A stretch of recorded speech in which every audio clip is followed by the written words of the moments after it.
नमस्कार दोस्तों, स्वागत है आपका वीकली शो में। और शुक्रवार को मार्केट काफी गिरा।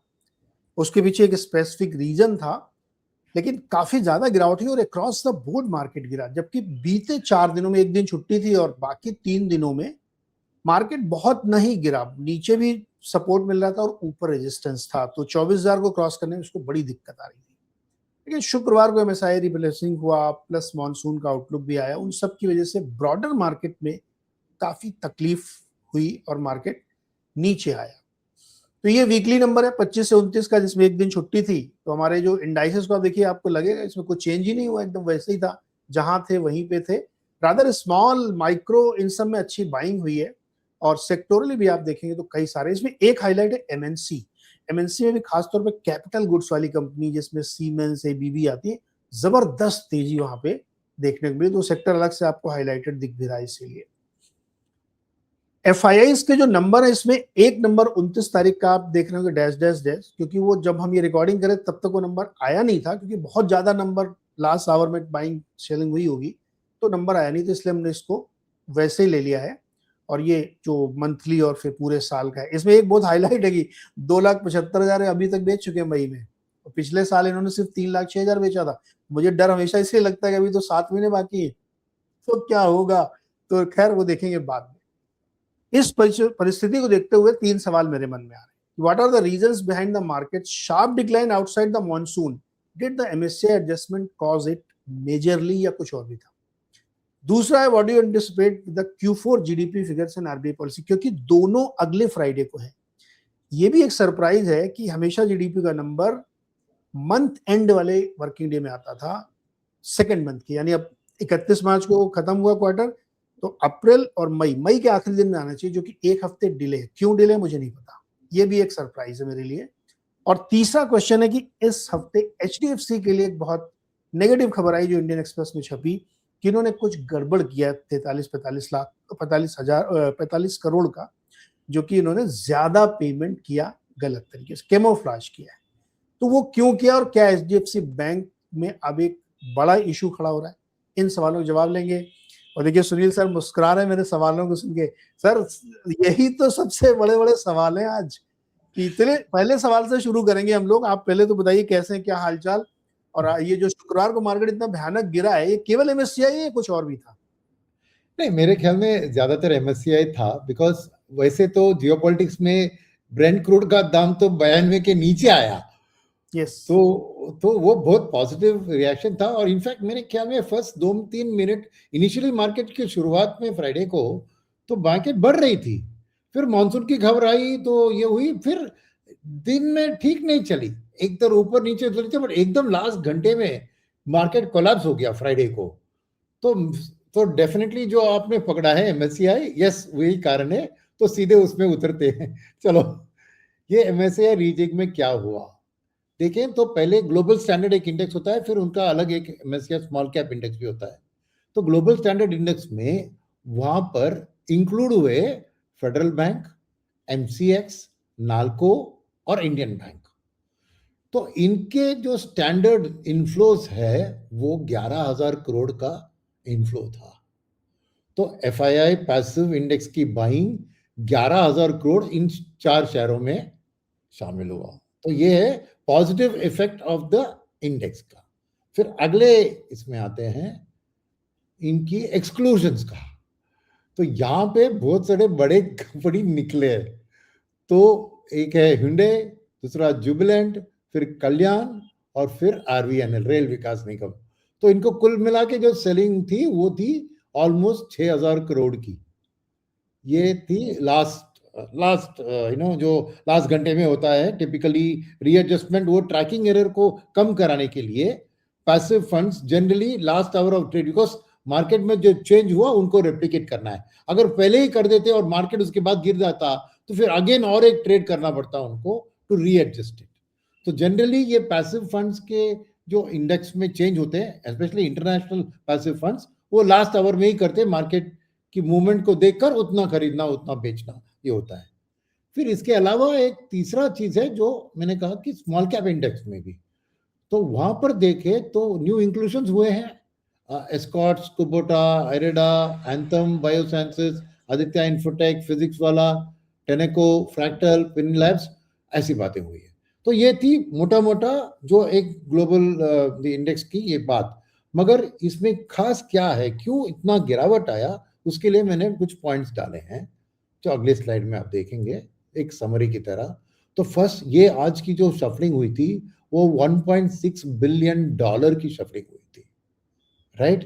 तो क्या होता है कि जब एक स्टॉक निकलता है इंडेक्स से, सेकंड पॉइंट देखिए, तो एक algorithmic selling in the final 30 minutes of trade वो ट्रिगर करती है। बिकॉज पैसिव फंड के लिए फंड मैनेजर की जरूरत ही नहीं है, कंप्यूटर करा देगी ना। तो ये है, तो इसको कहते हैं मैच ऑन क्लोज का वॉलेटिलिटी।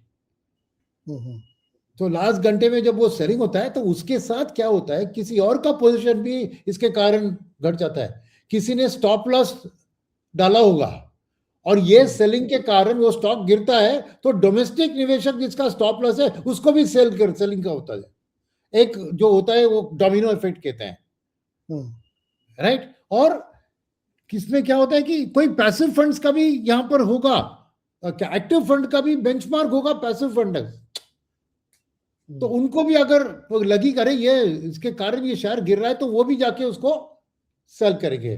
तो ये मैच ऑन क्लोज के कारण एक तरफ पैसिव, दूसरी तरफ एक्टिव फंड्स, और तीसरा डोमेस्टिक जिन्होंने भी स्टॉप लॉस लगाया था उस स्टैक के ऊपर, उसका भी असर पड़ के ये होता है। सेकेंड फैक्टर जो होता है उसको कहते हैं फ्लोट फैक्टर टेक्निकलिटी, यानी बियॉन्ड द एडिशन डिलीशन जो हमने देखा, ये एक फॉरेन इंक्लूजन फैक्टर का फ्लोट कैलकुलेशन ऑल्सो होता है जो आज लाइव गया उनके में। इसके कारण इंटरनल वेट्स बहुत सारे इंडेक्स हेवीवेट में बदल गए। ये हेडलाइन में नहीं आए, मगर छोटी छोटी चीज अक्रॉस द बोर्ड, क्योंकि इनका एक नया नियम है ये जिसको कहते हैं फॉरेन इंक्लूजन फैक्टर करके, उन्होंने फ्लोट के बेसिस पे कैलकुलेशन करके कुछ हल्का सा चेंजेस किया बहुत सारे स्टॉक्स में, तो वो बिग मॉल भी आके इसको हिट किया है, राइट। बिकॉज ये चीज समझिए, इंडिया का ओवरऑल इंडेक्स वेट स्टैग्नेंट रहा, तो ओवरऑल इंडेक्स में हमारा शेयर नहीं गिरा, 12.3 पे ही रहा, बट इंटरनल रीएडजस्टमेंट्स जो हुए, वो रीएडजस्टमेंट्स करने के कारण सेलिंग खाली वो डिलीशंस में नहीं हुए, सेलिंग हुए even those are continuing in the index because उनका वेट चेंज हुआ, राइट। तो वो वेट चेंजेस के कारण आज लास्ट घंटे में इतना आपको सेलिंग दिखा, right. So this was the major reason, because 1.6 billion का चर्निंग था आज, सोच लीजिए, राइट। और एक घंटे में 1.6 बिलियन का होगा तो उसका इफेक्ट हुआ। तो इन्होंने क्या किया कि ये balancing out the new entries by tweaking the free float adjustment across the board. तो it seems that almost every single stock in the MSCI index का वेट कुछ ना कुछ चेंज हुआ। True. और क्योंकि न्यू इंक्लूजन ऐड किया है तो समझिए कि बाकियों के लिए कटौती ही हुई। तो which means almost every stock in the index had to be sold to some extent other than those who were removed out of the index, इसका भयंकर सेलिंग हुआ, राइट।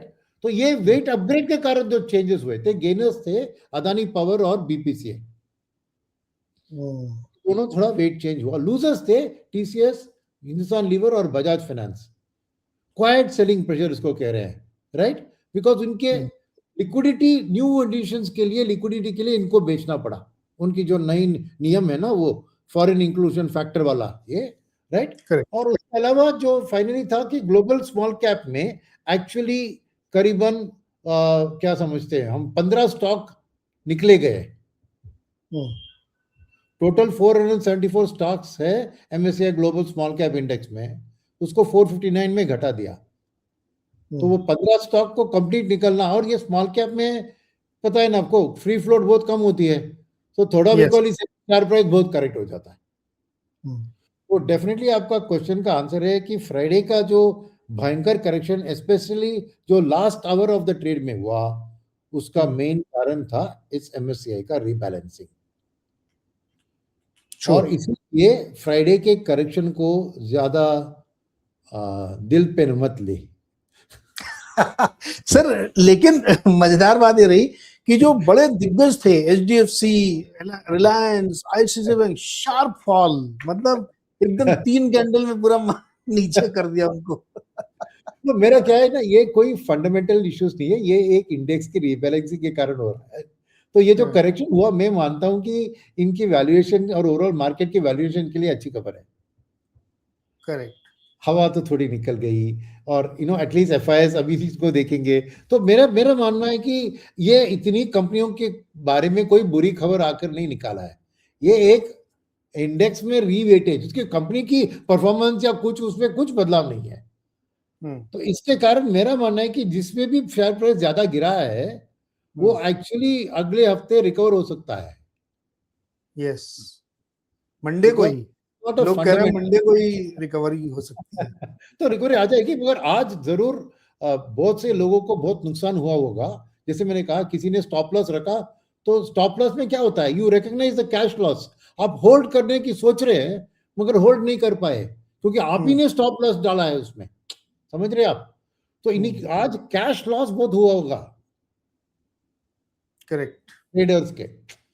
ठीक है, उनको वाकई अभी जाके उनके में दम होनी चाहिए वो सेम स्टॉक को खरीदने के लिए। जो आज नुकसान हुआ, उसको जाके मंडे और ट्यूसडे खरीदो, किसकी ऐसी हिम्मत रहेगी, मुझे देखना चाहिए। तो ये बात है। This was the main reason for the correction. मैं अनड्यूली वरीड नहीं हूं फ्राइडे के करेक्शन से, राइट।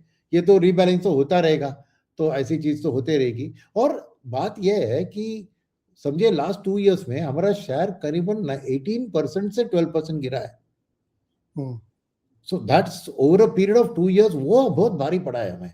आज ये खाली स्टॉक लेवल पे एडजस्टमेंट हुआ है, समझ रहे आप। It's not so much about market, right, it's not about overall, but वो 19 to 12%, 7% हमारी इंडेक्स में शेयर गिरना मीन्स कितने ओवरफ्लोज हुए हैं पैसिव फंड से over the last 2 years. That is more of a concern, right. तो ये है बात। सो इसमें मैं कहूंगा, आई नो दैट मार्केट में इतनी गिरावट के दिन हमें हंसते हुए कहना चाहिए कि ये नहीं कहना चाहिए कि अरे कुछ प्रॉब्लम नहीं है, नहीं है, प्रॉब्लम जरूर है, मगर सर लेकिन सुबह से जो गिर रहा था वो क्या था? सुबह से ही गिर रहा था मार्केट। वो मानसून, वो मानसून, बिकॉज मानसून का खबर ना, ठीक है, वो रूरल कंजम्पशन के ऊपर उसका असर आता है, इन्फ्लेशन के ऊपर उसका असर आता है, RBI के पॉलिसी नजदीक आ रही है और ये बुरी खबर आ रही है, तो मार्केट को अभी पॉलिसी के बारे में भी डर आ गया, समझ रहे हैं। तो ये एंड आज क्या था कि लकीली आपको आज तेल ब्रेंट क्रूड, जो फ्राइडे को ब्रेंट क्रूड था, वो 92 के नीचे गया। तो ये अच्छी खबर के साथ ये मानसून की बुरी खबर आई थी। अगर वो अच्छी खबर भी नहीं होती तो और भी गिरावट ज्यादा होता शायद। सर रुपया 85 पैसा रिकवर हुआ है आज। रेस, दैट्स व्हाट। तो रुपया, डॉलर और उधर वो MOU साइन करने वाले, इतनी पॉजिटिव खबरें थी, लेकिन एक मानसून ने कि 90% एवरेज रहेगा, उसने पूरा मूड खराब किया सुबह से। और ये आई थिंक ये वर्स्ट एवर मानसून का ये बोल रहे हैं ना हमारी जो पिछले कई मेरे ख्याल में 7-8-10 सालों में होगा, क्योंकि ये सुपर एलनीनो है और 96-98% का लॉन्ग टर्म एवरेज बनता है, लॉन्ग रेंज का। अब वो आ रहा है 90, और ये मानसून विभाग का अपना अनुमान है। और दूसरा इसमें क्या होता है सर गड़बड़ मानसून में, कि ये स्प्रेड इसका बहुत खराब होता है अल नीनो में, कि कहीं तो बहुत ज्यादा हो जाएगी, कहीं बहुत खराब होगी। अब जो कि एवरेज ही इतना नीचे कर दिया उन्होंने कि थोड़ा सा चिंता बढ़ गई इससे। और ये प्रॉब्लम क्या है कि as it is fertiliser sector के लिए वो गैस प्राइस का तो ऑलरेडी दबाव था। यस। तो ये डबल वैमी है ना एग्री रूरल एरिया के लिए, इकोनॉमी के लिए, राइट। और नेचुरली इसके कारण सोइंग की डेटा आ जाएगी ना, फर्स्ट सोइंग की डेटा से वो अगला वो पता लगेगा कि मानसून कहाँ पे कैसे बढ़ रहा है, राइट। सो वो बात है, वो naturally that was the negative. आज मानसून था और लास्ट घंटे में जो गिरावट था वो MSCI था, वो MSCI था। अडानी पावर तो सर 11th लार्जेस्ट कंपनी बन गई है कंट्री की। लोगों को पहले से मालूम था कि इसमें कुछ हो रहा है। मतलब नहीं, इसका मार्केट कैप क्या जबरदस्त बढ़ा है, बिल्कुल। सॉलिड। चलो, अब आपने आपके सर सेकंड आपका जीडीपी, सवाल था जीडीपी का एक्सपेक्टेशन।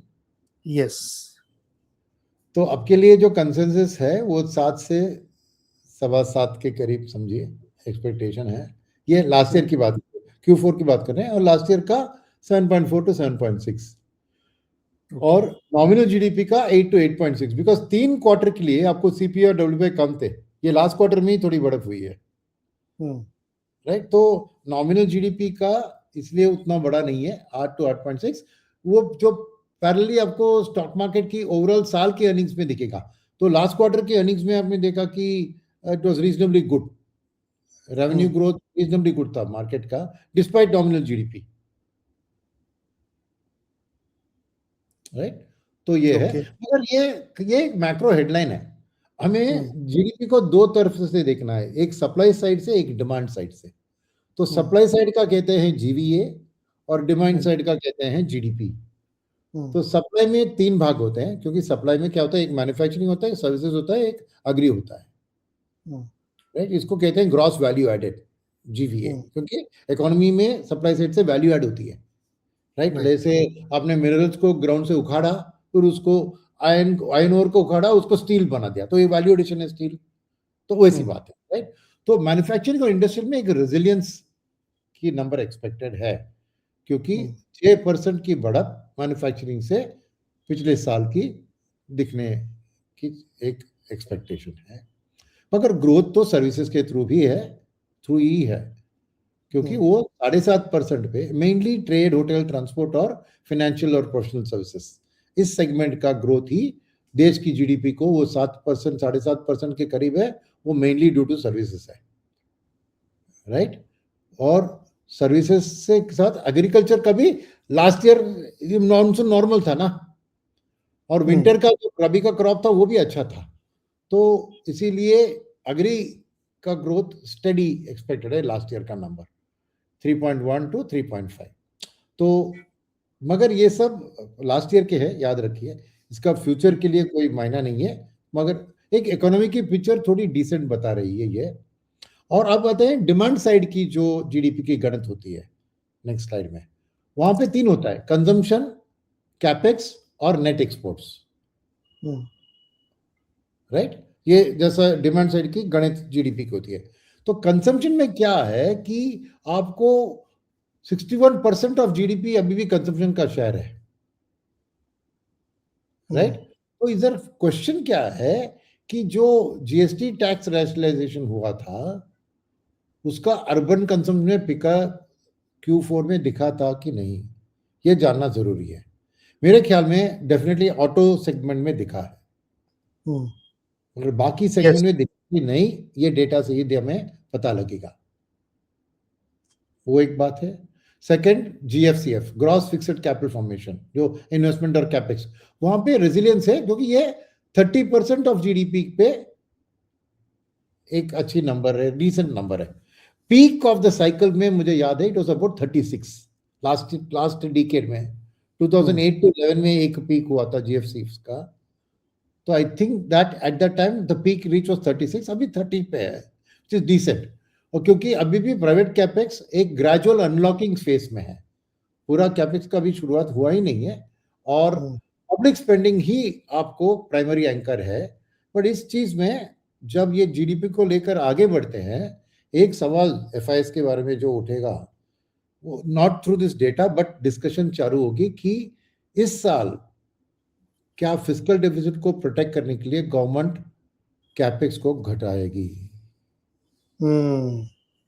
वो एक एफआईएस के लिए बहुत बड़ा सवाल है, जिसका वो आंसर ढूंढेंगे कि कैसे ये फर्स्ट क्वार्टर में गवर्नमेंट की खर्चा कैसी रही, क्या करने वाले हैं। अभी नहीं होगा, मगर सोच उसी पे जाएगी, बिकॉज वो नेगेटिव सिग्नल है for the future GDP growth. Multiplier effect जो आता है कैपेक्स से ना, तो वो एक इंपॉर्टेंट फिगर आने वाले दिन में ट्रैक करने की जरूरत है। और फिर नेट एक्सपोर्ट्स का ड्रैग ही है, because domestic consumption non oil और नॉन गोल्ड इंपोर्ट वेलोसिटी को बढ़ा दिया। ऑयल एंड गोल्ड तो थे इंपोर्ट्स में, but so net exports are expected to have a negative drag on the aggregate GDP computation. क्योंकि डोमेस्टिक आपने देखा होगा ना वो स्लाइड की, लार्जेस्ट इंपोर्ट ऑयल का है $175 बिलियन, सेकंड कंज्यूमन का है, imported electronic components, mobile phone से लेकर टेलीविजन से लेकर, तो ये जब डोमेस्टिक कंजम्पशन बढ़ती है तो हमारी इंपोर्ट्स भी बढ़ती है। सर तो, यहाँ पे मेरा एक सवाल है। हाँ, मुझे लगता है कि अब हमने मतलब सिस्टमिक रूप से गलती करी, हमने मेक इन इंडिया और इलेक्ट्रॉनिक्स के एक्सपोर्ट को हमने बहुत फोकस किया। हम मोबाइल के बहुत बड़े एक्सपोर्टर बन गए। एप्पल का कितना भयानक एक्सपोर्ट, सिंगल आइटम में सबसे बड़ा आइटम हुआ है सर। अगर आप पूरे एक्सपोर्ट में सिंगल आइटम देखें तो एप्पल का फोन है। लेकिन हमने ये नहीं देखा कि उसकी चिप और सारे सामान तो हम इंपोर्ट करके ला रहे हैं। तो एंड ऑफ द डे हम तो बहुत डॉलर खर्च करके ला रहे हैं ना उसको, और फिर हम उसको एक्सपोर्ट कर रहे हैं। तो वो जो गलती हमने उज्ज्वला में की कि गैस तो बांट दी गांव-गांव में, गैस का सप्लाई दुरुस्त नहीं किया, वैसे ही हमने इलेक्ट्रॉनिक्स को बढ़ावा तो दे दिया, पर उसका बैकएंड ठीक नहीं किया कि माल किधर से आएगा। सब चाइना से लाके बना के बेचना, तो हम ट्रेडिंग कर रहे हैं फिर। नहीं, मगर ये भी आपने सोचा कि हमने किया क्या? हमने बिल्कुल नहीं किया भैया, ये एप्पल और सैमसंग ने किया है। हमने क्या किया सर हमने करने दिया ना उनको। अरे हमने पीएलआई में उनको इंसेंटिव दिया भैया, बस। एप्पल ने सस्ता लेबर हमारा देखते हुए चीन से इधर ट्रांसफर कर दिया। हमने कुछ नहीं किया, खाली पीएलआई में हमने 5% 5 साल के लिए उनको मुफ्त में दे दिया हाथ में, टैक्स बेनिफिट। और गवर्नमेंट का इधर क्या था? कुछ नहीं था। दिस इज एंटायरली कि एप्पल जैसे कंपनी अपना प्रॉफिट मार्जिन इंप्रूव करने के लिए चीन से मैन्युफैक्चर करने से असेंबली को इधर किया, कंपोनेंट सब चाइना से लेकर आकर इधर खाली असेंबली किया। आपके 5 साल के बच्चे को एक जिक्सॉ पजल दे देना, उतनी लेवल की इंटेलिजेंसी चाहिए ये असेंबल करने में। True true. तो ये मैं नहीं मानता हूं कि ये कोई गवर्नमेंट का बहुत बड़ा एक सक्सेस या ऐसा कुछ है। नहीं, मैं भी तो सर वही कह रहा हूं कि that is the failure, systemic weakness, कि हमने ये जो करने दिया, इससे हमें क्या फायदा हुआ? कुछ नहीं, अननेसेसरी हमने अपना नेट एक्सपोर्ट्स की ग्रोथ रेट कम हुई है बिकॉज इस साल इंपोर्ट्स बढ़ गए हैं because of oil and gold.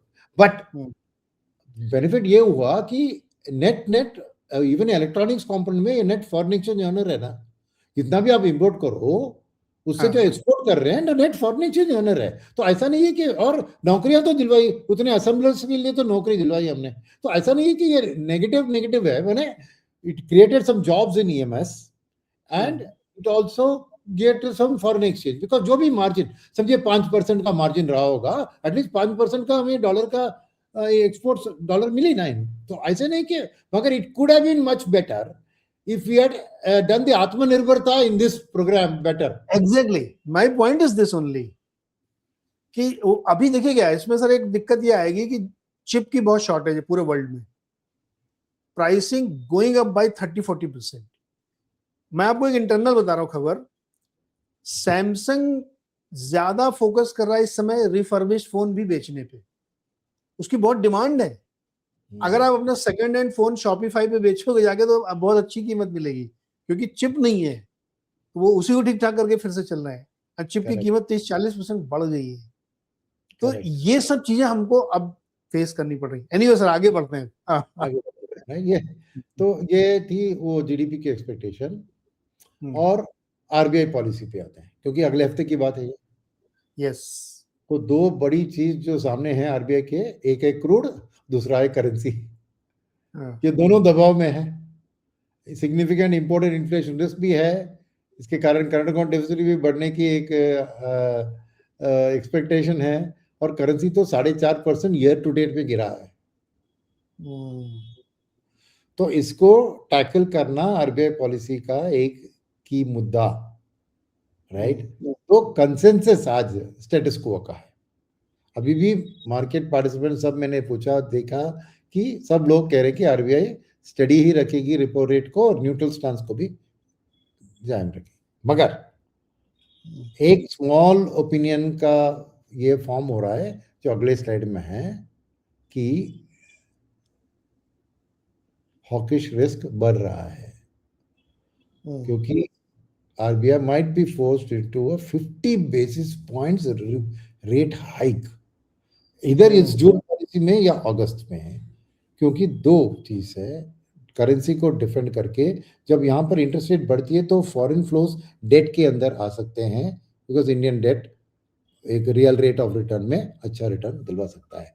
और ये कौन कह रहा है वो बाद में बताता हूं मैं, कौन है ये नेगेटिव साइड में। मगर इसके अलावा आरबीआई पॉलिसी के अंदर जो कमेंट्री का इंपॉर्टेंट है कि फॉरेक्स का इंटरवेंशन कैसे करने वाले हैं, ओपन मार्केट ऑपरेशन कैसे करना है लिक्विडिटी मैनेजमेंट के लिए, और करेंसी का डिफेंस का क्या स्ट्रैटेजी है, मार्केट ये सुनना चाहती है। तो ये डिसाइड करेगी फ्यूचर, बिकॉज करेंसी का एक मल्टीप्लायर इफेक्ट आ जाता है ना, बिकॉज करेंसी का तेल का दाम बढ़ता है तो उसका इंपैक्ट और भी बढ़ता है बिकॉज ऑफ करेंसी। सो इस बार थोड़ा ज्यादा ध्यान करेंसी मैनेजमेंट ऑफ आरबीआई के ऊपर, प्रेस कॉन्फ्रेंस में देखिए सवाल जवाब सब करेंसी के ऊपर होंगे, नॉट अबाउट इंटरेस्ट रेट। इस बार की पॉलिसी इटसेल्फ आरबीआई का मॉनेटरी पॉलिसी करके आरबीआई का करेंसी पॉलिसी नाम दे देंगे।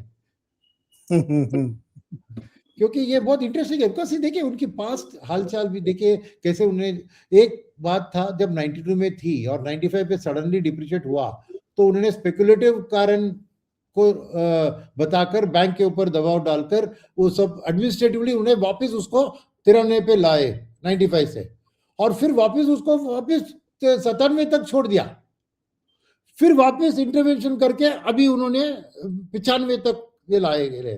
तो ये आरबीआई का पॉलिसी भी है वॉलिटिलिटी को कंट्रोल करना, मगर इसको रुपए को टारगेट नहीं करते बता रहे हैं। मगर ये दो इंटरवेंशन देखते हो, एक तो वॉलिटिलिटी वाला कंट्रोल वाला दिखा मुझे, बट ये सेकंड लेवल ऑफ इंटरवेंशन जो है वो मुझे लगा कि वो एक्चुअली रुपये को स्ट्रेंथन करने की कोशिश किया है। तो पॉलिसी में एक तरफ वो रिपीटली कहते हैं मैं कोई लेवल टारगेट नहीं करता, मगर क्लियरली उनको 97 एक लक्ष्मण रेखा की तरह उनको दिखा कि जबरदस्त उन्होंने 97 के बाद देखिए करीबन दो रुपए इसको नीचे करा दिया है, इंप्रूव कर दिया है करेंसी को। तो डेफिनेटली आरबीआई के मन में 97 मुझे लग रहा है कि एक लक्ष्मण रेखा थी जिससे ऊपर उनको, तो ये सुनना चाहेंगे, राइट। और इसका और एक स्लाइड था मेरे ख्याल में, है क्या? हाँ, तो आरबीआई की ग्रोथ की कैलिब्रेशन इंपॉर्टेंट है, एक तो करेंसी के बारे में, दूसरा गवर्नमेंट जो भी कहती है वो लास्ट ईयर का होता है, जो गवर्नमेंट की जीडीपी डेटा आएगी वो लास्ट ईयर का है, मगर आउटलुक के लिए जीडीपी का ग्रोथ के लिए आरबीआई के ऊपर हमें डिपेंड करना होगा, और उनकी इंटरनल प्रोजेक्शन कह रही है 6.9, मगर वही मुझे डाउटफुल लग रहा है क्योंकि एनर्जी शॉक तो प्रोलॉन्ग हो रहा है ना। यस। तो मुझे वही, अभी क्या वो रिवाइज करेंगे इसको इस पॉलिसी के टाइम में, जब कहते हैं कि अगले 4 क्वार्टर के जीडीपी के डेटा देंगे ना, तो मेरे ख्याल फर्स्ट क्वार्टर का तो वो 6 के नीचे लाएंगे Q1 का, और Q2 का थोड़ा बढ़ाकर मे बी 6.1 6.2 करके लास्ट 2 क्वार्टर्स का वो शायद 6.8 6.9, तो एवरेज फॉर द ईयर मुझे 6.9 मुश्किल लग रहा है। कई एजेंसीज ने तो 6.5 कर भी दिया है, क्रिसिल वगैरह ने तो 6.5 कर दिया, 7.2 से सीधे 6.5। करेक्ट, बट आरबीआई मानती है कि नहीं वो देखना पड़ेगा, वो एक चीज है। सेकंड, उनके इन्फ्लेशन की ट्रैजेक्टरी को फ्यूचर रेट है क्या नहीं होगा ये इसके बेसिस पे है ना। तो उनका जो एनुअल रिपोर्ट था उन्होंने सीपीआई को 4.6% प्रोजेक्ट किया है FY27 का, कंपेयर टू 2.1%, सो डबल हो रही है inflation. Okay, course fuel price, logistic price, commodity price सब बढ़ गए हैं, राइट। मगर अभी क्या है कि लास्ट टाइम एक पलट इंट्रोड्यूस किया उन्होंने कि अभी सब हम कोर इन्फ्लेशन को भी डिस्क्लोज करेंगे। और जनरली उनकी पॉलिसी में वो कहते हैं कि हम कोर को ज्यादा इंपॉर्टेंस देंगे। अब कोर क्या है? कोर माने नॉन ऑयल नॉन फूड, ये मतलब ये तो को अफेक्ट करती है ऑयल एंड फूड, उसको निकाल कर पॉलिसी क्या बनाओगे? मतलब ये तो अजीब बात हुई सर। वो हर चीज को इसमें शामिल करना चाहिए जो डेली लाइफ में आपको इम्पैक्ट कर रही है। करेक्ट. सो देखना है कि क्या फर्स्ट ऑफ ऑल क्या ट्रेजेक्टरी डालते हैं, because that will give you a clue on their future interest rate hikes या नहीं हाइक्स होंगे. बिकॉज इस क्वार्टर का क्या देख रहे हैं इन्फ्लेशन, वो पहले डिस्क्लोज करेंगे, फिर नेक्स्ट क्वार्टर का. तो ये बहुत इंटरेस्टिंग चीज होगी. तो इस बार करेंसी, ग्रोथ रेट, इन्फ्लेशन, ये सब फ्यूचर लुकिंग क्या आरबीआई बताती है, ये मेरे लिए इस बार प्रॉब्लली इंपॉर्टेंट है. ओके. और एक स्लाइड डाला था मैंने. हाँ, तो यहां पर क्या है कि जो टेक अवे है मार्केट के लिए, उसमें देखिए डुअल थ्रेट मैंने 100+ ऑयल लिखा है. जो फ्राइडे को ऑयल 92 के नीचे आ गया, तो अभी तो पीस का टॉक्स हो रहा है, तो शायद ये वापस 100 नहीं जाएगी. मगर क्या आरबीआई उसको अभी भी मन में रखते हुए कुछ बताएगी, ये देखना पड़ेगा. राइट. और लिक्विडिटी मैनेजमेंट में क्या टाइटन करेगी, वो भी नेगेटिव सिग्नल होगा मार्केट के लिए. इन्फ्लेशन एक्सपेक्टेशन को एंकर करने के लिए. राइट. सो कंक्लूजन में होल्ड ही न्यूट्रल स्टांस है. मगर दलाल स्ट्रीट अभी तक एक डॉविश पॉज के लिए पोजीशन नहीं कर रही है, because tone of the policy is expected to be cautious and vigilant. तो मार्केट ने एक तरफ डोविश की थॉट प्रोसेस को निकाल दिया है और डर रही है कि क्या आरबीआई फ्यूचर रेट हाइक के बारे में कुछ बताएंगी, कि अगर सिचुएशन ऐसी चलती रही तो हमें रेट हाइक का सोचना होगा. ऐसे कुछ कह दिया तो मार्केट की वाट लगेगी. ये याद है ना आपको, पहले वो ग्रीनस्पैन और बर्नांकी के वो दिन थे जहां पे उन कह रहे थे कि वो उनका आईब्रो ऊपर गया तो मार्केट गिरा. ऐसी बात. इस बार भी उनकी बॉडी लैंग्वेज भी इंपॉर्टेंट है. It is not just the talk, body language. तो ये बहुत इंटरेस्टिंग पॉलिसी होने वाली है, because it is a policy in time of stress. ये वॉर टाइम का पॉलिसी है, ये पीस टाइम का पॉलिसी नहीं है. तो सर वो बताइए, जो आपने कहा था कि जो लोग 50 बेसिस पॉइंट हाइक की कुछ लोग बात करें, वो कौन लोग हैं? FIIs, foreign. अच्छा. वो कह रहे हैं कि करना चाहिए, बिकॉज उनके लिए क्या है कि करेंसी प्लस इन्फ्लेशन कंट्रोल के लिए आपको रेट हाइक करना ही है. बिकॉज दो ये सप्लाई साइड का इन्फ्लेशन है, और मैंने भी पहले कह चुका हूं मैं कि नॉर्मली इंटरेस्ट रेट और मॉनेटरी पॉलिसी से सप्लाई साइड में ज्यादा असर नहीं हो सकता, specially imported supply side. But foreigners का व्यू है कि ऐसी हालत में आपको डिमांड को किल करना चाहिए. व्हाई सर, क्यों? बिकॉज इन्फ्लेशन कैसे कंट्रोल में रखेंगे unless you kill demand, you have to slow down the economy. Sir अपनी तो डिमांड वैसे भी इतनी कम है, जीएसटी कम करके डिमांड बढ़ाने की कोशिश कर रहे थे, डिमांड तो है ही नहीं. अरे वॉर के पहले था ना, लास्ट सितंबर में वॉर कहाँ था? हाँ, लेकिन अभी जो जीएसटी कम किया उसके बाद थोड़ी सी डिमांड बढ़ी, ऑटो थोड़े से दिखे. अब अभी मैंने सर दो आपको डेटा पॉइंट देता हूँ. एक मैंने अभी क्रिसिल वाली एक रिपोर्ट देखी थी, जिसमें उन्होंने बताया कि जो टोल रोड कलेक्शन है वो 2% गिरेगा इस साल FY27 में. और उन्होंने 91 टोल रोड्स को कवर किया, जो कि 10,000 किलोमीटर अक्रॉस द कंट्री है. तो 75% ट्रैफिक कमर्शियल का है और वो गिर रहा है, इसीलिए टोल रोड कलेक्शन भी गिरा है. और FY28 में उसमें जाकर रिकवरी होगी, that too inflation led, not volume. तो एक तो ये है कि वो जब वो हो रहा है तो उसका मतलब डिमांड में दिक्कत आ रही है. दूसरा जो इनपुट वाली बात है, उसमें एल्युमिनियम, कॉपर और प्लास्टिक, इसमें भयंकर तेजी आई है पिछले 2 महीनों में. भयंकर, मतलब एटलीस्ट 20% ईच. तो वो तो अब वो अभी तो वो WPI में दिख रहा होगा, कंपनियों ने अपने ऊपर लिया होगा, अब वो धीरे से परकुलेट करेंगे, तो डिमांड तो आपकी वैसे भी नीचे जाएगी. तो अगर इन्होंने रेट हाइक किया तो बहुत कैटास्ट्रॉफिक होगा मार्केट के लिए. नहीं, ऑब्वियसली कैटास्ट्रॉफिक होगा मार्केट के लिए, बिकॉज मार्केट पार्टिसिपेंट्स को ये पसंद नहीं होता है और नेचुरली एक सेल ऑफ की तरह होगा. मगर देश के लिए सही क्या है?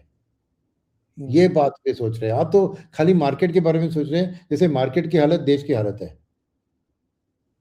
वो हमारे मार्केट पर वो सही है, बट आई एम सेइंग ना आरबीआई को मार्केट के बारे में कुछ ख्याल है, ना गवर्नमेंट को मार्केट के बारे में कुछ ख्याल है, right? They don't worry about market. तो देश के लिए फिस्कल डेफिसिट बहुत इंपॉर्टेंट है, करेंसी मैनेजमेंट एक तरह से इंपॉर्टेंट है। तो वहां से देखकर अगर आपके हालत में, वही कह रहा था, ये मैं फॉरेन का रिपोर्ट्स पढ़ रहा था इसमें, और MUFG करके एक है, उन्होंने लिखा है कि ये आरबीआई को 50 बेसिस पॉइंट्स रेट हाइक करना चाहिए, 25 भी नहीं, 50 बेसिस पॉइंट।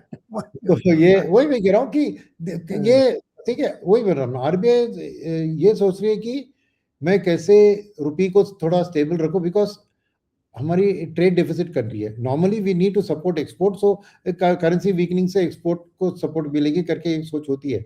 मगर अब की बार स्थिति ऐसी है कि देखिए ना, प्रधानमंत्री ने आके आपको कम करने को कहा गोल्ड को परचेज को, तो वो देश की हालत के बारे में सोच रहे हैं ना, वो मार्केट के बारे में नहीं सोच रहे हैं।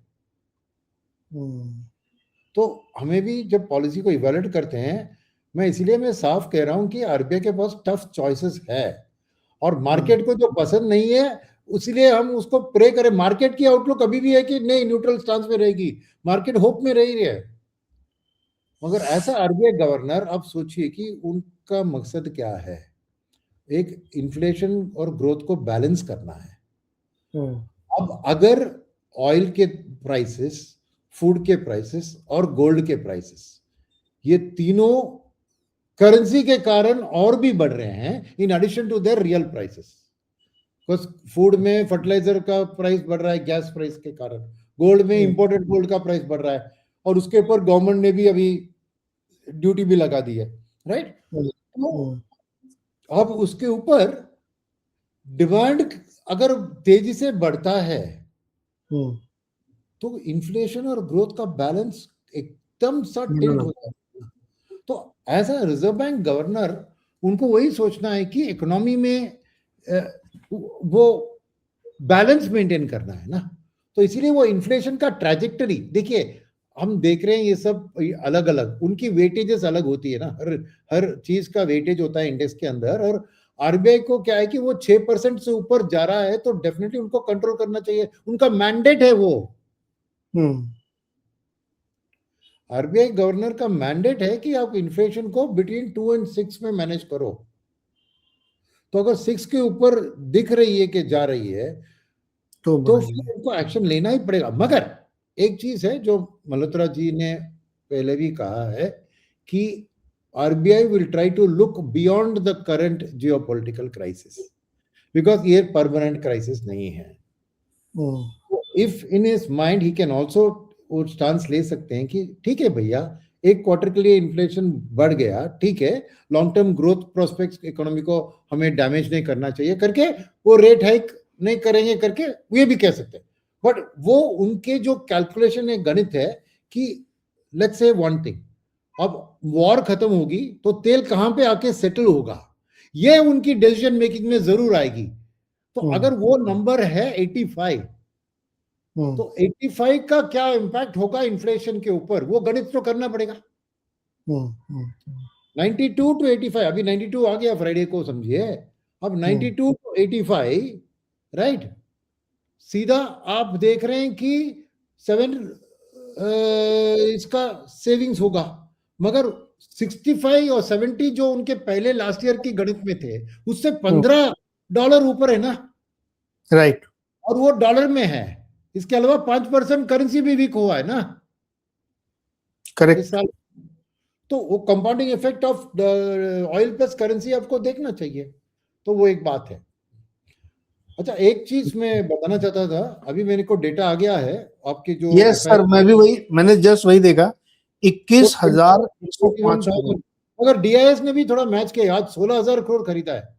Correct, yes. तो तरफ से जैसे हम कह रहे थे ना कि जिस दिन एफआईएस बेचते हैं डीआईएस भी स्टेप अप खरीदते हैं, क्योंकि उनके अच्छी स्टॉक्स उनको सस्ते में मिल रहे हैं। तो यह वाली दिन की बात थी, राइट?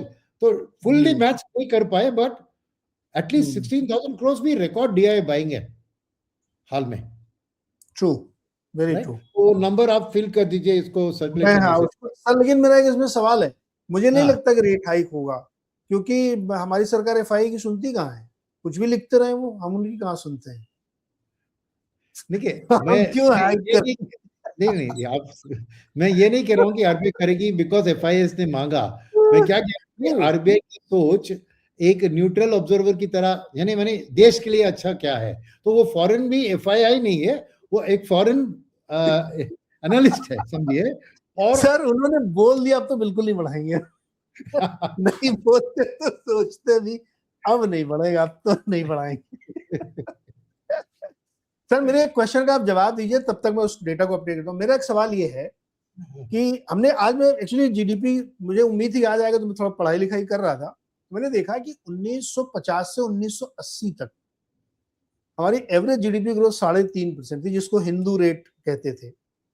फिर 80 से लेकर 2000 तक हमारी रेट थी 4.5 से 5 के बीच में।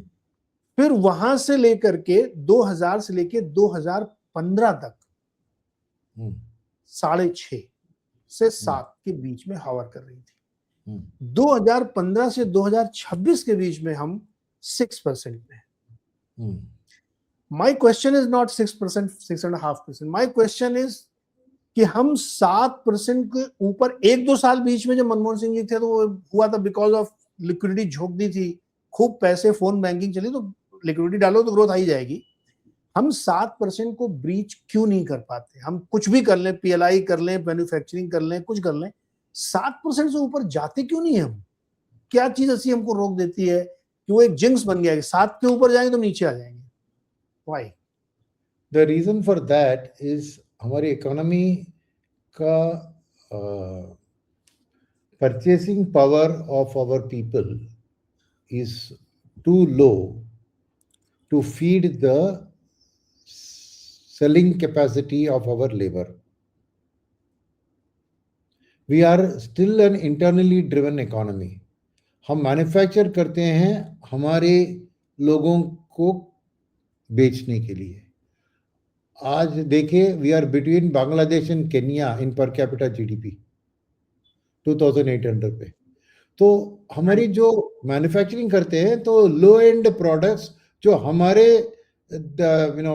सिटीजन्स खरीद सकते हैं, तो नेचुरली वो एक जो कहते हैं ना, जैसे वही चक्कर, विशियस सर्कल में घूम रहे हैं।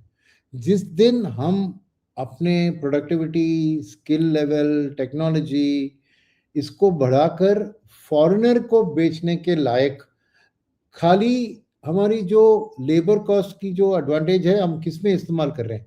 टेक्सटाइल, लेदर और जेम्स एंड ज्वेलरी, सूरत के जो डायमंड कटिंग या जो फैक्ट्रीज में हम लो एंड काम ही करके बेच रहे हैं, but high end value added China का देखिए, वही बिगेस्ट डिफरेंस है।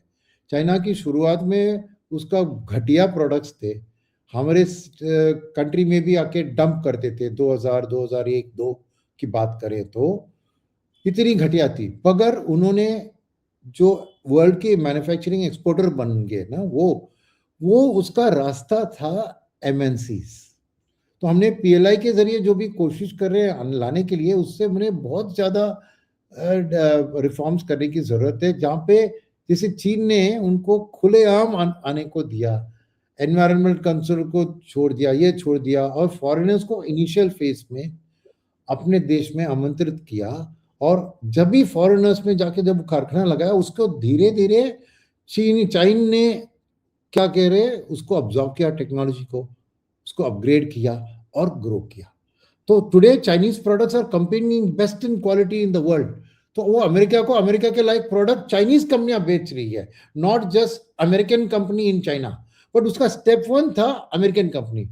अभी हमें भी वही एक हमारा डर है, क्योंकि इंडिजिनस मैन्युफैक्चर और फॉरेन मैन्युफैक्चर आएगा तो इंडिजिनस मैन्युफैक्चर मर जाएगा करके डर है किसी भी चीज में। हार्ली डेविडसन बाइक की लीजिए, जो भी है, तो वो एक हम वो प्रोटेक्शन की रेजिम से ये जो एक डायलेमा में फंस गए हैं। फिर सर्टेन इंडस्ट्रीज में हमें खुलेआम फॉरेनर्स को आके बेस्ट टेक्नोलॉजी लाकर, और डोमेस्टिक कंपटीशन को तो नहीं है तो नहीं है, but over a period of time वो ट्रांसफर ऑफ टेक्नोलॉजी होकर डोमेस्टिक कंपनी उभर के आती, और उसका लॉन्ग टर्म विजन की जरूरत थी, वो नहीं है। तो अंटिल हम वर्ल्ड को सप्लाई करना हमारे लेबर के थ्रू उसका प्रोग्राम सही तरह से नहीं बनाएंगे, चीन का भी यही था, वो भी इसी 3-4% के ग्रोथ रेट में अटक गई थी, फिर एक दशक के लिए वो 10% की जीडीपी ग्रोथ में आई। तो सिंपल सी बात है, we have to supply high value products. America का पर कैपिटा जीडीपी $90,000 है, यूरोप का $65,000 to $70,000 है, सभी देश का एक ऊपर एक के नीचे होगा।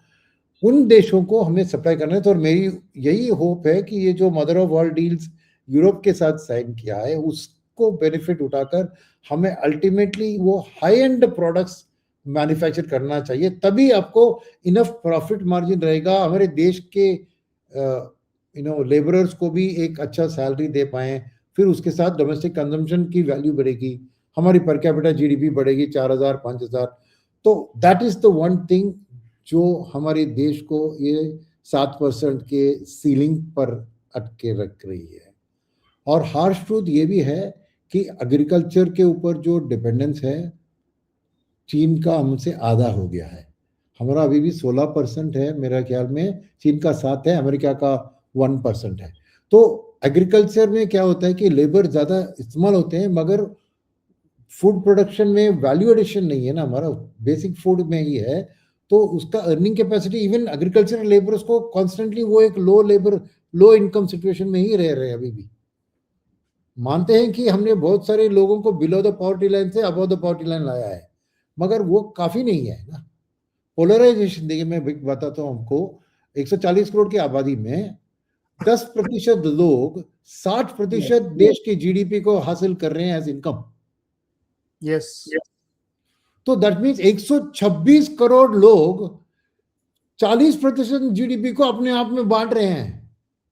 तो ये $2,800 का पर कैपिटा जीडीपी भी असलियत में there are people with $10,000 per capita who are 10% of the population, and there are people with not even $1,000 per capita जो मास है।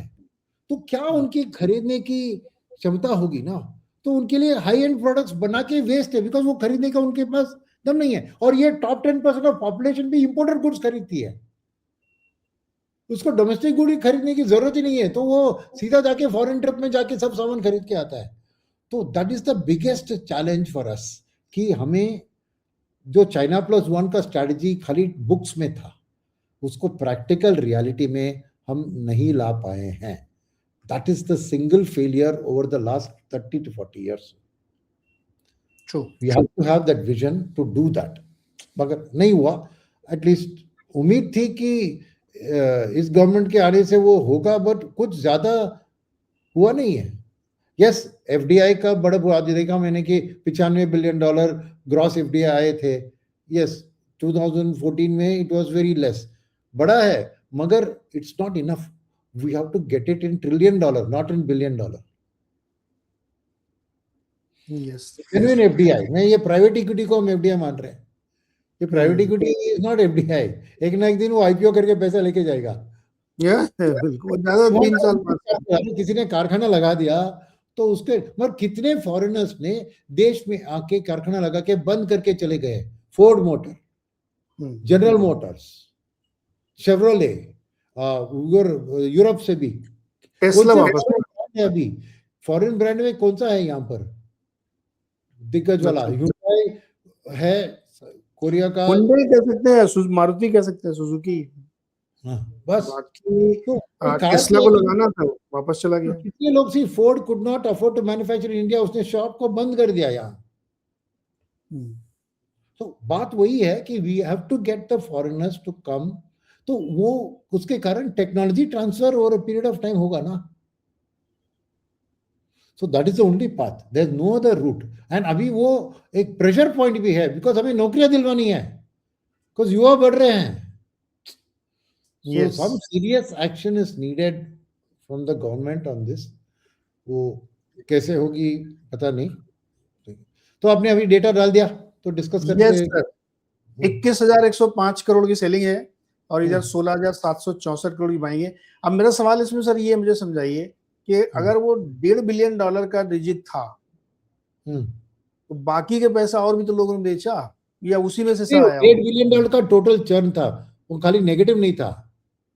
हाँ $1.5 बिलियन का टोटल चर्न था पोर्टफोलियो के कारण। तो पॉजिटिव भी है ना भैया, खाली नेगेटिव मत सोचिए। हेलो ओके कुछ क्योंकि हमारा ओवरऑल एमएससीआई का शेयर 12% में ही है। अरे नेट नेट हुआ कि कोई स्टॉक्स में बिकवाली हुई और कुछ में खरीदारी भी हुई ना, तो इट्स ओवरऑल रोटेशन। अरे तो उसमें सेलिंग और बाइंग दोनों थे, और इसलिए यहाँ पर देखिए कि नेट डिफरेंस 5,000 करोड़ ही है ना between DI and FII. Yes yes yes yes. So DIs ने भी स्टेप अप किया उन्होंने अपना। तो आपको वो मंथली डेटा भी ऑल्टर करना होगा, उसमें दिखेगा कि डीआईएस का भी बाइंग इस महीने, आई डोंट नो वो स्लाइड अपने ऑल्टर करने के लिए टाइम नहीं हुआ। मैंने कर दिया मंथली का, इनका 82,000 करोड़ हो गया। 82,000 वही कर, अप्रैल में 51, अभी तो 82 बना दिया उन्होंने। तो डीआईएस अच्छा सपोर्ट दिया मार्केट को, राइट? करेक्ट। मगर ये फ्राइडे का मार्केट को एक्सप्लेन करता है, वही है ये। हाँ ये केवल फ्राइडे के मार्केट, राइट राइट। तो अब हम सर चलते हैं अपने आखिरी सवाल की ओर, जो बहुत ही लोगों का बहुत ही पूछने वाला सवाल है। लोग पूछ रहे हैं कि एचडीएफसी बैंक में, हाँ ये है सवाल। यस, अब मैं पहले सवाल बता दूं, पिछले हफ्ते क्या हुआ, एचडीएफसी बैंक का स्टॉक गिरा, फिर खबर ये आई कि इंडियन एक्सप्रेस ने खबर छापी कि उन्होंने एमएसआरडीसी को ज्यादा इंटरेस्ट पे करने का प्रॉमिस करके, उनको उम्मीद थी कि 1,500-2,000 करोड़ का डिपॉजिट मिलेगा, बट एक्चुअली मिला सिर्फ 200 करोड़। लेकिन चूंकि प्रॉमिस आपने कर रखा था और अपना आर्टिकल चेंज कर लिया था, तो आपको वो पे करना पड़ा, तो पे कर नहीं सकते थे, तो उन्होंने मार्केटिंग एक्सपेंस दिखा के उनको 45 करोड़ रुपए का भुगतान कर दिया। वो पकड़ लिया गया। तो उसकी वजह से तमाम तरीके के सवाल उठे कि शशिधरन साहब भी उस फैसले के समय मौजूद थे, यानी उनके नॉलेज में था, ये सारी बातें निकल के आई। मेरा प्रश्न सर इसमें सिर्फ सिंपल से ये है कि अतनु चक्रवर्ती जब छोड़ के गए थे, तो उन्होंने शायद इसी तरफ इशारा किया था कि साहब यहाँ पे एथिक्स और मोरल वाला काम नहीं हो रहे हैं, माल बेचने के लिए आप कुछ भी करने के लिए तैयार हैं।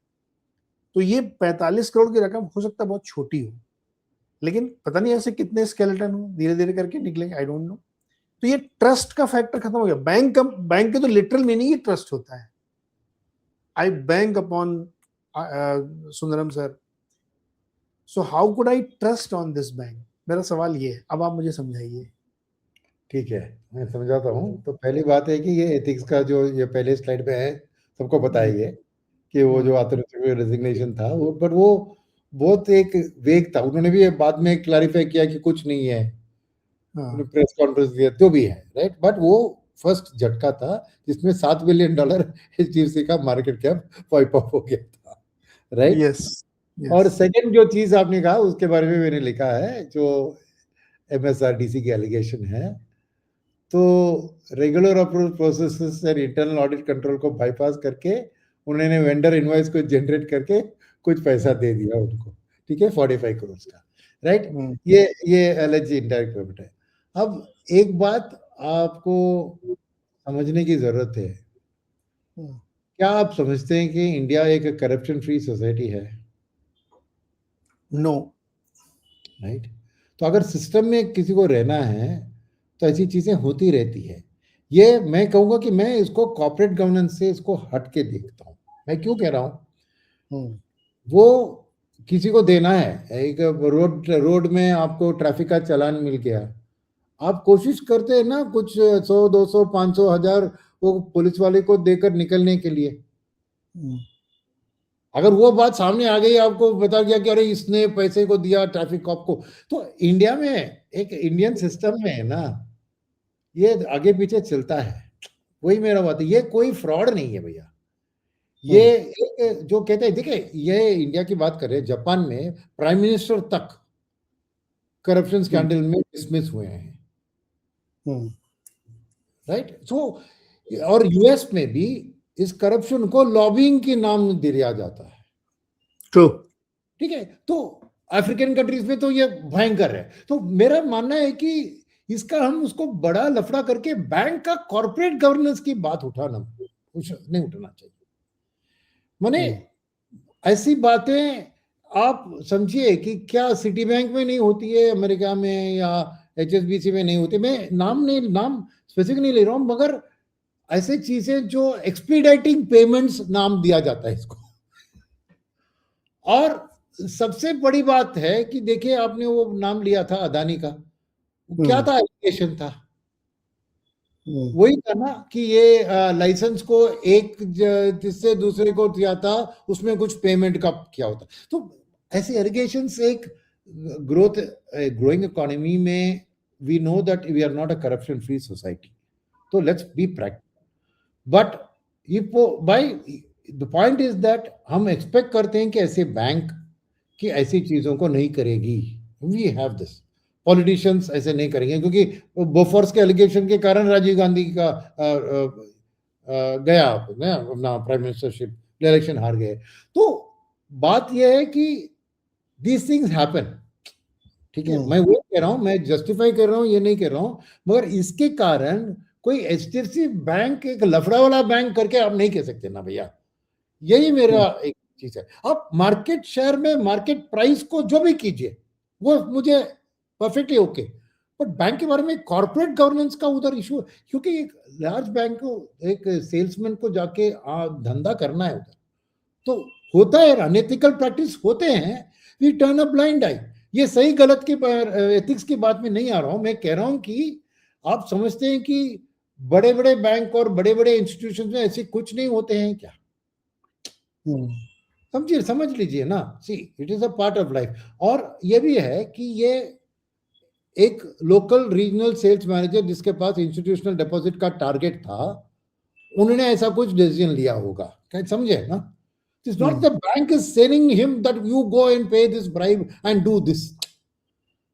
वही मैं उसको अलग करने कहूँगा। हर बैंक में बैड एप्पल्स होंगे, बैड गाइज होंगे जो करते हैं, जैसे वो 81 की प्रॉब्लम थी ना, 81 की, ये वो दुबई ब्रांच में किसी ने मिस सेलिंग किया करके, उसके बाद 5 लोगों को उन्होंने सैक किया। बट इट इज रूमर्ड के ये जो चेयरमैन का रेजिग्नेशन था, वो उसी बात के ऊपर था कि बैंक ने बहुत डिले करके एक्शन ही नहीं लिया, और इनके जाने के बाद, इनके रेजिग्नेशन के बाद उन्होंने वो 5 लोगों को हटा दिया सर्विस से। तो अब वो प्रॉब्लम बैंक का है कि वो दुबई रीजनल हेड का है। तो उसने कुछ कर दिया कि टीम को कहा कि आप जाके इसको फिक्स डिपॉजिट तरह बेचो, whereas 81 bond is an unsecured bond, it is not. तो ऐसी चीजें होती रहती है, इसके कारण। तो वही मैं अगले स्लाइड में मेरा व्यू बताया मैंने कि आई बिलीव, तो एंड में आते हैं। तो प्रॉब्लम क्या है कि लीगली वो जो गवर्नेंस की चीज है, इसके पहले वाला स्लाइड, ओके, हाँ, लीगली तो इसका ऑल क्लियर तो मिल गया था ना, और वो लीगल क्लियरेंस आने से ही वापस शेयर प्राइस में थोड़ी जंप थी, राइट। और कोई सिस्टमिक, मैं ये वही कह रहा हूँ, एक सिस्टमिक स्टडी भी किया, और नो मेजर सिस्टमिक लैप्सेस और गवर्नेंस ब्रेकडाउन। तो एक इंडिपेंडेंट क्लियर शीट भी दिया गया है, और रीअपॉइंटमेंट ऑफ शशिधर दक्षिण के लिए बात क्लियर हो गई, राइट। बट यस, मैं मानता हूं कि FIS के लिए ये लॉन्ग टर्म कंसर्न है, क्योंकि शेयर प्राइस की बात हो रही है यहाँ पर। तो अब अगले स्लाइड पे आएंगे तो मैं बताऊंगा कि आप मुझसे पूछेंगे कोई गवर्नेंस इशू है, मैं आंसर इज नो। मगर क्या FIS वरीड थे गवर्नेंस इश्यूज के बारे में? Yes, at least some of them, वो क्लियर है। क्यों? अरे भैया, ये इंडियन बैंक ही नहीं है, this bank is 48% owned by FIS। Exactly, इसका फॉरेन बैंक ही है, इसको इंडियन बैंक नहीं है ये, सीरियसली स्पीकिंग, राइट। और फॉरेनर्स के लिए जब they deal with a country like India, एक इमर्जिंग कंट्री, उनको ऑलवेज ये डर रहता है कि यहाँ पर सब करप्शन रैबिड होता है, ये होता है, तो उनका ट्रस्ट के लिए बहुत इशू होता है। तो जब एक कंपनी में वो इन्वेस्ट करते हैं, तो वो गवर्नेंस प्रीमियम देने के लिए तैयार होते हैं कि तुम क्लीन हो। इसीलिए कुछ भी क्रैक इन दैट आर्मर आता है, तो वो उनके कंप्लायंस बोलती है कि इस कंपनी को छुओ मत। ओके, तो ये बात है कि the fund manager may not believe it, but he is not in control, because उनके यहाँ पे जो सिस्टम, उनका कंप्लायंस होता है, वो कहेगी कि भैया ये डाउट है, till this doubt is clear, मैं कंप्लायंस की ओर से मैं गवर्नेंस का वो एक क्वेश्चन मार्क रखूंगा। तो नेचुरली जो प्रीमियम देने के लिए तैयार थे इतने सालों से एचडीएफसी बैंक के लिए, क्योंकि उनके मन में ये एब्सोल्युटली क्लीन शॉप था, अब वो डाउट आ गया, राइट? अब ये पैनिक सबसाइड हुआ है, मगर की पॉइंट क्या है, वो सेंटिमेंट वाला डिस्काउंट रहता है और एफआईएस अब एचडीएफसी बैंक को कोई untouchable buy and forget stock, पहले ऐसे था ना कि एचडीएफसी बैंक को छू मत, जो भी हो एचडीएफसी बैंक हमारे पोर्टफोलियो में रहना चाहिए, वो रख दिया मैंने कि 10 साल के लिए मैं रखूंगा, वो वाला एक सुपर कॉन्फिडेंस जो था वो नेचुरली अब नहीं है। तो as an investor, they have a right to take that call and they are taking the call. So the answer to your question is that is there a governance issue? तो मेरा answer है no, मगर आप वही सवाल को पूछेंगे is there a governance issue perception among big investors in HDFC Bank from outside India? Answer is yes. Yes.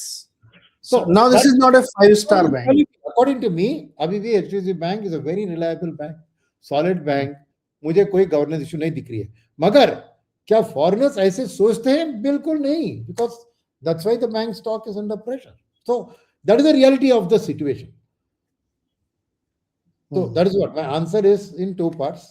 कि really there is no governance issue according to me, but definitely foreigners को वो confidence और comfort कि यहाँ पर कुछ governance का issue बिल्कुल नहीं है, वो that is come down a notch, जिसके कारण उनके लिए वो जो स्टॉक के लिए जो प्रीमियम पेने के लिए तैयार कर रहे थे और तैयार रहते थे और जितना वो अलोकेशन उसको देते थे, दोनों में अभी इम्पैक्ट आया है. That is the reality of the fact. और हमें एज इन्वेस्टर हमें उसको याद रखना चाहिए, क्योंकि हमारे शो में हम स्पेसिफिकली बैंक का स्टॉक रिकमेंडेशन या कुछ नहीं करते हैं. So we have no view, neither you nor I, हमारे पास कुछ व्यू नहीं है कि बैंक को खरीदो ना खरीदो, नथिंग फ्रॉम अस. हमने जस्ट इश्यू को डिस्कस किया है, बता रहे हैं कि क्या सिचुएशन है. अब it is a decision of the individual investor कि आपको क्या करना चाहिए, बट बता रहे हैं कि क्या हुआ है उसको एनालाइज करके, प्लस और ये था मैनेज, ये था, ये हमारी बिलीफ है करके हम छोड़ रहे. I want to make that clear कि कल कोई ना आगे इधर आए को अपने से बेचने को कहा या खरीदने को, मैं बेचने का भी नहीं कर रहा हूँ, खरीदने का भी नहीं कर रहा हूँ, और डिस्क्लोजर भी दे रहा हूँ, कुछ एक्शन नहीं लेने. बिल्कुल, इसमें कोई बाय सेल की कोई नहीं. इशू इतना बड़ा था कि इसको डिस्कस करना जरूरी था. लास्ट क्वार्टर में जब शेयर होल्डिंग पैटर्न है उसमें 4% एफआई ने बेचा है सर, अपनी होल्डिंग कम की है, क्योंकि ये तो सालों से गिर रहा ना, 5 साल का रिटर्न 0 है. तो सर लोगों पब्लिक परसेप्शन क्या, मेरे को जितने लोग सवाल पूछते हैं कहते हैं कि यार growth comes at A cost. तो ये वही कॉस्ट है कि अब हर ग्रोइंग कंपनी में लोगों को लगेगा यार कुछ तो ये लोग कुछ कर रहे हैं ना, इतना बढ़िया ग्रोथ कैसे आ रही, 30% सीजीआर से ग्रो कर रही कंपनी. जनरल पब्लिक के बीच में परसेप्शन क्रिएट हो जाता है कि यार ये अवेयरनेस के नाम पे 45 करोड़, यार हमको भी तो 45 करोड़ अवेयरनेस के नाम पे. ये वाला है जो 5 स्टार से 4 स्टार हो गया इनका, ये हुआ है खाली इसमें.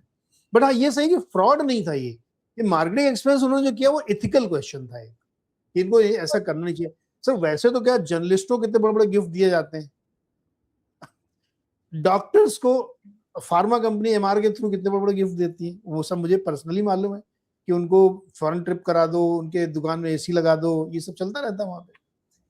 तो एथिकल क्वेश्चन है, फ्रॉड नहीं है. ये अभी तक तो ये बिल्कुल साफ है कि it's not a fraud, it's ethical question. भाई तुमने मार्केटिंग के नाम पे इतने पैसे दे दिए उसको नहीं. और देखिए कितने फ्रॉड्स भी होते हैं बैंक के ब्रांचेस में, हमने देखा ना प्राइवेट सेक्टर बैंक में कितने फ्रॉड्स हुए हैं वेरियस ब्रांचेस. अभी इसमें आईडीएफसी फर्स्ट की चंडीगढ़ ब्रांच में जो हुआ था, सो वो भी वो एक गवर्नमेंट का हरियाणा कॉर्पोरेशन की था ना. यस हरियाणा गवर्नमेंट के साथ. तो the bank itself in that issue, right? See, then there are ways that some banks handle it, which without taking names, forex में जो हुआ था एक बैंक के बारे में, तो अभी भी आरबीआई और इसने कहा है कि you are not handled it properly. तो वो भी होता है कि कॉर्पोरेट गवर्नेंस है कि कुछ हुआ, गलती भी किसी व्यक्ति से हुआ, उसका कैसे हैंडल करते हो, ये चीज है. तो शायद वो चेयरमैन की वही वे कह रहा हूँ. See the point is that culture की बात होती है इसमें अल्टीमेटली। देखिए, business at any cost, right, versus the way to get the business is as important as the business you get, right. ये होता है। और मेरे लिए वही था कि सुंदरम में मेरे पास क्लियर था, जो गाइडेंस मैनेजमेंट ओनरशिप की तरह थी कि that the question should never arise that business at any cost, right. Always आप सही चीज को करो, बिजनेस कम आए परवाह नहीं है, मगर कभी भी आपको गलत चीज करके धंधा लाने का दबाव बिल्कुल नहीं होता है। तो वो एक, that's what I am saying, that's a culture issue, right, that is important. अब अगर dog eat dog world of private sector bank में धंधे के लिए, मार्केट शेयर के लिए इतना मारा मारी, आप वो भी देखे होंगे ना कि वो इंटरनल टीम्स को कैसे कॉन कॉल करते करके, वो भी एक वीडियो चल रहा था, एक मैनेजर ने बहुत अपने टीम को गाली देकर, ये देकर, तो होता है ना कि pressure of business, you want to succeed, वो एक कल्चर इशू होता है ना। अभी वो उसको क्या आप कॉर्पोरेट गवर्नेंस कहेंगे नहीं कहेंगे, ये सब बात कैसी है, ये तो कल्चर है। So there is a certainly, I would say कि एक कल्चर, अच्छी कल्चर के लिए एक प्रीमियम मार्केट देती है, और कल्चर के ऊपर डाउट आती है तो वो प्रीमियम डिस्काउंट में भी बदलता है। Again we don't want to take specific groups names, but हमें पता है, करेक्ट, कल्चर, राइट, ये सब चीज होते हैं। और हाउ डू यू जज दीज थिंग्स, राइट। तो but it's a difficult question, and the problem is, अभी क्या लोग नाराज इसलिए है कि एक तरफ ये चीज उठ रही है, मगर स्टॉक प्राइस ने भी रिटर्न नहीं दिया, तो उनको वो पेन भी है। गुस्सा इस बात से 5 साल से रिटर्न भी नहीं मिला और ये सब और हो रहा है, इसलिए और गुस्सा है। बट उनको दिखाएंगे कि बहुत सारे ऐसे स्टॉक है जिसने रिटर्न नहीं दिया, टीसीएस ने भी नहीं दिया। सर एक मैं आपको बहुत इंटरेस्टिंग बात बताता हूँ इसी बैंक सेक्टर की, मैं भी नाम नहीं लूंगा। प्राइवेट सेक्टर का one of the top bank और सरकारी सेक्टर का one of the top bank, तो गवर्नमेंट के बैंक पीएसयू इतने एग्रेसिव हो गए हैं अब कि मुझे किसी ने ये बताया कि वो प्राइवेट सेक्टर की ब्रांच के बाहर घूमते रहते हैं कि उधर से कस्टमर निकला, उससे पूछो क्या मिला तुमको वहां, क्या डील करके आओ, होम लोन लेके आओ क्या, किस बेस, चलो मैं उससे 2 बेसिस पॉइंट नीचे दूंगा तुम्हें, आओ चलो मेरे साथ चलो। ये हो रहा है सर मुंबई में। आप सोचिए कितना कट थ्रोट कंपटीशन है। तो फिर ऐसे में तो भैया ये होगा ही। अच्छा ये आपने बिल्कुल सही कहा कि कल्चर का इशू है यार, इतना प्रेशर आप बनाओगे अगर सेल्स टीम पे तो वो होता ही है। फिर भी तो मतलब आदमी कुछ ना करे, ब्रांच के बाहर ही खड़ा, मतलब आप सोचो प्राइवेट बैंक के ब्रांच के बाहर सरकारी बैंक का सेल्समैन खड़ा हुआ है कि अभी ये बाहर निकलेगा कस्टमर तो मैं इससे पूछ लूंगा, इससे बेटर डील मैं उसको दूंगा घर पे इसके, तो हमारे पास है उसको तो देना ही है, लेना ही कहीं से भी। It is happening sir. और एक और बात है, ये कल्चर या गवर्नेंस की बात नहीं है, मगर देश की बात है कि ज्यादातर कॉल्स जो मुझे आते हैं वो इसके बारे में आते हैं कि आपके पास किसी का होम लोन है तो हम ट्रांसफर उसको सस्ते में दे देंगे। जेन्युइन क्रेडिट पर भी एक बैग का लोन को लेकर ये सस्ते में देकर उसको उठाने की कोशिश कर रहे हैं, तो वही वैसा घूम रहे हैं। वही है सर, वही है कि अभी तक क्लाइंट एट सोर्स पकड़ लो, बाद में क्यों ट्रांसफर कराना, पहले पकड़ लो उसको ब्रांच पे ही, लेने मत दो उधर से।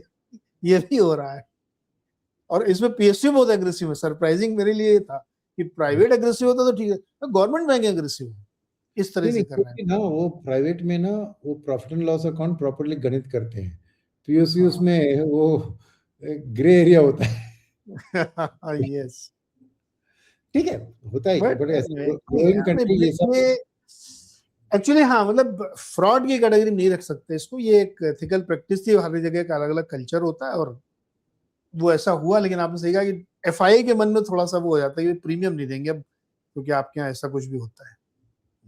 तो खैर एनीवे, अब देखते हैं क्या होता है इसमें, लेकिन ये एक बहुत ही टिकिंग इशू है और लगातार उसी बैंक के बारे में आता है, हमने कहा इसको आज डिस्कस जरूर करना चाहिए। चलो तो सर नेक्स्ट वीक देखते हैं क्या होता है, क्योंकि अगला हफ्ता एक ही दिन दोनों बड़ी खबरें आ रही है, जीडीपी और आरबीआई, सुबह आरबीआई शाम को जीडीपी। मगर मेरे ख्याल में जीडीपी एक अटॉप्सी है बीते हुए साल का, तो मार्केट उसको ज्यादा ध्यान नहीं देगी, बिकॉज आरबीआई के पॉलिसी में फ्यूचर जीडीपी की बात हो जाएगी ना।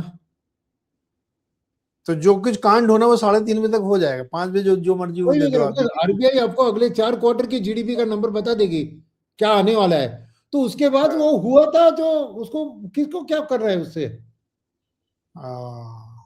तो मेरे ख्याल में ये जीडीपी एक नॉन इवेंट होगी सीरियसली स्पीकिंग। पता नहीं लेट क्यों किया 1 हफ्ते, ये तो मेरे को समझ नहीं आ रहा है, ये 5 दिन डिले क्यों किया इन्होंने। चलो एनीवे हो सकता है कि आरबीआई को पॉलिसी आ जाने दे, इस वजह से भी हो सकता है। नहीं ऐसा मैं कह रहा हूँ, इसमें देखिए गवर्नमेंट को कुछ प्लस और माइनस नहीं है, बिकॉज ये लास्ट ईयर की बात है। तो क्या है इसमें प्लस माइनस, शायद डिले का कारण मुझे पता नहीं, मगर मैं कोई उसके में मोटिव कुछ देखने की कोशिश नहीं करूंगा। और उसके बाद सर अपने केविन वॉश जी की पॉलिसी 18 तारीख को, और उसमें भी कुछ ज्यादा नहीं होगा बिकॉज इन्फ्लेशन सपोर्ट नहीं कर रही है। कमेंट्री सर उसमें बहुत इंपॉर्टेंट होगी कमेंट्री। नहीं कमेंट्री भी मैं सोच रहा हूँ कि से उनका स्टांस क्लियर है, जैसे मैंने लास्ट टाइम हमने डिस्कस किया था शायद, कि वो लिक्विडिटी का हॉक है, इंटरेस्ट रेट का डव है, उसको क्यूई पसंद नहीं है, वो उसको टाइटन करेगा, मगर जैसे इन्फ्लेशन सपोर्ट करता है वो रेट कट के लिए रहेगा सपोर्ट। मगर अब वो माहौल ठीक नहीं है रेट कट का, तो जस्ट इस इनिशियल स्पीच में वो ये लेआउट करेगा, तो मुझे नहीं लगता है कि as a view for the future ये बहुत इंपॉर्टेंट है, मगर इमीडिएट पॉलिसी का एक्शन मुझे कोई खास, it will be anticipated lines के, it will be no action, that is what I feel. देखिए अभी टाइम बहुत है ना, अभी तो और 20 दिन है, 20 दिन में वॉर खत्म हो सकता है, कुछ भी हो सकता है, कुछ भी हो सकता है। करेक्ट। बढ़िया sir, thank you so much. देखते हैं अगले हफ्ते क्या होता है, और मार्केट में आज जो कुछ भी हो रहा उसको हम लोगों ने एनालाइज कर लिया। नेक्स्ट वीक अब हम लोग देखेंगे मार्केट क्या होता है, और नई सीरीज भी फुल ब्लोन नेक्स्ट वीक से चलेगी, तो उस पर भी काफी इंपॉर्टेंट होगा। Thank you so much sir, अगले हफ्ते फिर मिलते हैं हम लोग।